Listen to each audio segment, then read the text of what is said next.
vidéo sur ma chaîne. N'hésitez pas à liker, partager, commenter, vous abonner, me suivre sur mes réseaux sociaux juste ici et en barre d'infos. On se retrouve pour une nouvelle vidéo FAQ qui veut dire foire aux questions si jamais vous ne savez pas ce que ça veut dire FAQ. Il y a quelques temps sur Instagram, je vous ai mis en story une boîte à questions et je vous ai demandé de me raconter ce que vous voulez, poser des questions, n'importe quoi. C'est pour une vidéo YouTube et c'est parti, je vais répondre à 10 questions. J'en ai sélectionné seulement 10. Premièrement, pourquoi j'aime autant YouTube ? Déjà parce que si j'ai envie de faire une vidéo de 1 heure, 2 heures, 3 heures, je peux. Je suis pas, limitée par le temps comparé aux Reels, aux Stories, etc. Donc je préfère YouTube pour ça. Ensuite, les youtubeurs ont changé ma vie. À la minute où j'ai découvert Sunny Jules, Clara Mars, je suis tombée amoureuse de YouTube et maintenant je regarde plein de youtubeurs. Et il y a 3 ans, j'ai découvert Andy Ella et Andy Ella m'a encore plus fait aimer YouTube. Cette fille me donne la joie de vivre. Je sais pas comment expliquer, j'adore Andy Ella. Voilà, j'aime autant YouTube parce que ça me fait du bien là-dedans. Et ça me fait du bien aussi d'en faire. Donc j'ai créé ma chaîne. Voilà! J'ai participé à un shooting photo alors que je ne veux pas être modèle photo. Pour l'expérience, sortir de ma zone de confort et avoir de jolies photos pour Instagram. Voilà. C'est tout. C'est les 3 raisons pour lesquelles j'ai décidé de tenter ma chance. Déjà, je suis une personne très très timide, donc parler aux gens, me faire prendre en photo, c'est sortir de ma zone de confort. Et l'expérience, parce que je voulais savoir ce que ça faisait. Et pour finir, changer un peu, mon feed ne me plaisait pas à ce moment-là, je voulais avoir de jolies photos, etc. Voilà. Next! Cette question, j'ai beau y répondre en story, en vidéo YouTube. J'ai déjà fait une vidéo foire à questions comme celle-ci, que je vous mets dans le petit i si vous allez la voir. Mais elle revient sans arrêt et pour toujours. Certains me diront que c'est parce que je suis une femme, mais c'est relou de la voir tout le temps. Je suis sûre que vous avez compris laquelle c'est. Est-ce que je suis célibataire ? Alors oui, je suis célibataire et je suis très bien comme ça. Je n'ai pas le temps ni l'énergie de supporter un bébé de 25 ans. Voilà.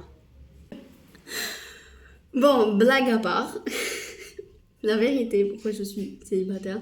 Déjà parce que je suis pas sociale, je parle pas vraiment aux gens, je suis très timide. Donc quand tu parles pas aux gens, quand tu n'interagis pas avec les gens, tu risques pas de rencontrer des gens et tu risques pas de rencontrer quelqu'un en particulier, tu risques pas de créer une relation amicale qui pourrait aller plus loin, je sais pas. Je suis célibataire tout simplement parce que je ne parle pas aux gens. Quand tu parles pas aux gens, tu risques pas de faire de nouvelles connaissances, etc. Voilà. Et ça me va très bien d'être célibataire en ce moment, vraiment, c'est pas le moment pour moi. Est-ce que je vais garder mon pseudo à vie ? Alors, oui, je pense. J'aime bien mon pseudo, Bayouben. C'est pas que j'assume pas mon prénom, j'adore mon prénom et ça paraît évident, il n'y a pas 36 000 prénoms qui ont le surnom Bayou, hein. C'est Baya, mon prénom à la base. Mais j'avais envie de faire un pseudo, c'est tout. J'avais pas envie de mettre mon prénom et j'avais pas envie de mettre mon nom de famille surtout parce que j'ai pas envie, c'est tout. Je suis obligée d'avoir une raison, j'ai pas envie et déjà une raison. C'est comme ça. Et si un jour je le change, ça sera toujours à base d'un pseudo ou quelque chose comme ça. J'ai pas envie de mettre mon nom et mon prénom. Voilà. Si je pouvais quitter ce pays, où j'irais ? Ah, alors, pendant très longtemps, c'était le rêve de ma vie de quitter ce pays parce que je ne me sentais pas à ma place. C'était un ressenti que je ressentais quand j'étais petite. Mais aujourd'hui, avec le temps, en ayant grandi, pris en maturité, c'est plus si important que ça pour moi. Si j'ai la chance de partir, j'y vais, c'est une expérience, c'est sortir de ma zone de confort, il n'y a pas de souci. Mais si je suis pas censée, mais si je reste ici, je reste ici et ça me va tout autant. C'est plus mon objectif. Voilà. En tout cas, ça sera forcément un pays francophone si je pars. J'ai la flemme d'apprendre l'anglais. C'est triste à dire, mais j'ai vraiment la flemme d'apprendre l'anglais. Qui sait, hein? Je dis ça maintenant. Demain, ça peut changer. Peut-être que demain, je me mets à l'anglais. J'en sais rien. Ceci n'est pas une question, mais c'était tellement mignon, tellement cute, qu'il fallait que je la mette dans cette vidéo pour remercier cette personne du fond du cœur, parce que ça m'a touchée comme pas possible. Je vais la lire, parce que je l'ai notée. Alors, c'est pas une question, mais sache que tu m'inspires énormément car tu montres la vraie lifestyle. Tu n'es pas là à faire des voyages tous les week-ends, à acheter des marques de ouf. Love you, keep going, reste simple. C'est pas trop mignon. Moi, franchement, quand je l'ai lu, ça m'a touchée. Alors, elle m'a fait rire quand elle a dit je montre la vraie lifestyle. Oui, je suis pas là à voyager tant que ça comparé à d'autres créateurs de contenu qui ont une création lifestyle. Genre. Après, je me dis, en vrai de vrai, c'est parce que je débute et parce que j'ai pas les moyens. Mais si je pouvais voyager, je le ferais. Hein, mais certainement pas tous les week-ends, ça c'est sûr. Et je pense pas qu'il y a tant que ça d'influenceurs qui voyagent tous les week-ends. Sinon, leur création de contenu, c'est pas lifestyle, c'est voyage. Je pense que tu confonds. Voilà. En tout cas, c'est très très très très mignon, ça m'a touchée. Et oui, je reste simple, je ne vais pas changer, même si j'atteins 1 million d'abonnés, je resterai moi-même. Voilà. Je pense quoi de Cassandra dans les 50? Alors j'ai arrêté de voir la télé-réalité depuis la Villa 5 à peu près. Je regardais en replay sur YouTube, j'aimais bien. Et un jour, j'arrivais plus à trouver les épisodes en replay sur YouTube, en entier. Et j'ai vu que maintenant c'est sur MyTF1, un truc comme ça, où tu payes un abonnement, etc. Pardon. J'ai envie de vous dire, pardon. Moi, payer pour voir la télé-réalité. Je paye un abonnement Netflix peut-être, parce que c'est du cinéma et que c'est qualitatif et que c'est des acteurs, c'est un métier. Mais je vais pas payer pour de la télé-réalité, ça va pas. Vous avez pété un plomb. Non. J'ai arrêté de regarder à ce moment-là, donc je ne peux pas te dire ce que je pense de Cassandra dans les 50. Mais je peux te dire ce que je pense de Cassandra tout court. Je pense que c'est la blonde.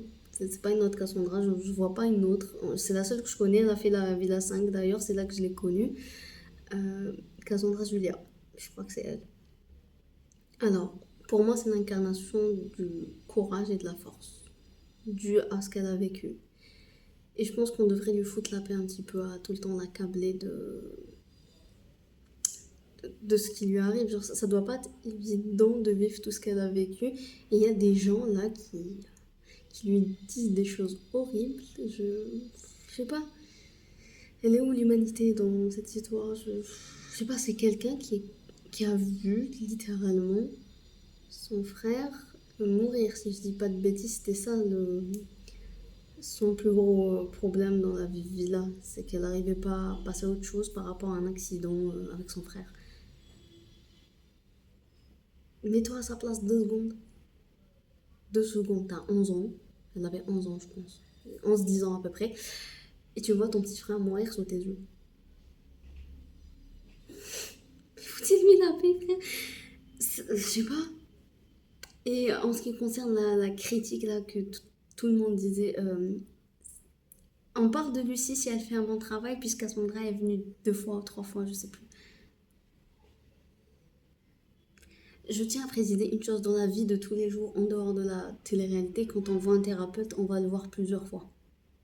C'est pas en une fois que tu règles tes problèmes, donc c'est complètement débile comme commentaire de dire est-ce qu'on en parle si Lucie est douée puisque Cassandra est revenue.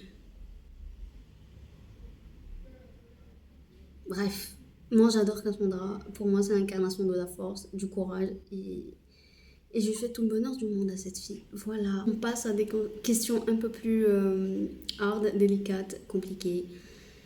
C'est parti. La première, c'est pourquoi je parle pas arabe sur mes réseaux sociaux. Parce que c'est mes réseaux sociaux. Je pourrais m'arrêter là, mais je vais répondre un peu plus comme ça c'est fait, c'est dit. Je suis à l'aise dans cette langue. Voilà, j'arrive plus à m'exprimer dans cette langue et même dans ma vie de tous les jours. Je veux dire, si j'éteins mon téléphone, je vais parler français avec ma mère, avec mon frère, avec mes amis, enfin, avec mon entourage. J'ai pas envie de faire la fake, à venir parler arabe ici, sur les réseaux, juste pour faire genre, je suis une créatrice de contenu algérienne, comme tout le monde, je parle arabe. Et pour moi, ça reviendrait à être hypocrite. Je parle en français. Dans ma vie, en général, bah, je parle en français sur mes réseaux, c'est tout. Je suis juste moi-même. Voilà. Si je pouvais changer quelque chose sur moi, ce serait quoi? Il y a 3 choses que je changerais chez moi. Ma taille, j'aurais voulu être un tout petit peu plus grande, mais bon, j'ai fini par l'accepter d'être petite, mais c'est quelque chose que si je pouvais changer, je changerais. Ma timidité et mon anxiété. Voilà. C'est tout. À part ça, je ne suis pas la fille complexée de son corps ou faire de la chirurgie, je sais pas quoi. Non, moi, mon corps, je l'aime tel qu'il est, je l'accepte tel qu'il est. C'est juste la taille. Si je pouvais changer, je le ferais. Mais sinon, c'est tout. La timidité, parce que c'est quand même un frein dans la vie. Hein. Comme je vous ai dit, je parle pas aux gens, j'ai du mal. Résultat, j'ai pas de vie sociale, je sors pas des masses. Hein. Enfin, voilà. Et l'anxiété, parce que voilà, c'est horrible, horrible, horrible. Les crises d'angoisse, je les souhaite à personne. Même mon pire ennemi, je ne souhaite pas des crises d'angoisse, c'est horrible. Voilà ce que je changerais chez moi. Qu'est-ce que je pense de ce qui se passe dans le monde en ce moment? Je trouve juste que l'être humain ne pense qu'à l'argent. Voilà. Le côté humain, humanité a disparu. Et je ne dirai pas plus. Je n'ai pas vraiment envie de m'étaler sur le sujet. C'est juste que l'argent a détruit les valeurs humaines. C'est tout ce que je peux dire. Voilà ce que je pense de ce qui se passe dans le monde. Voilà. J'ai répondu à vos 10 questions et on se retrouve pour une nouvelle vidéo. Bye!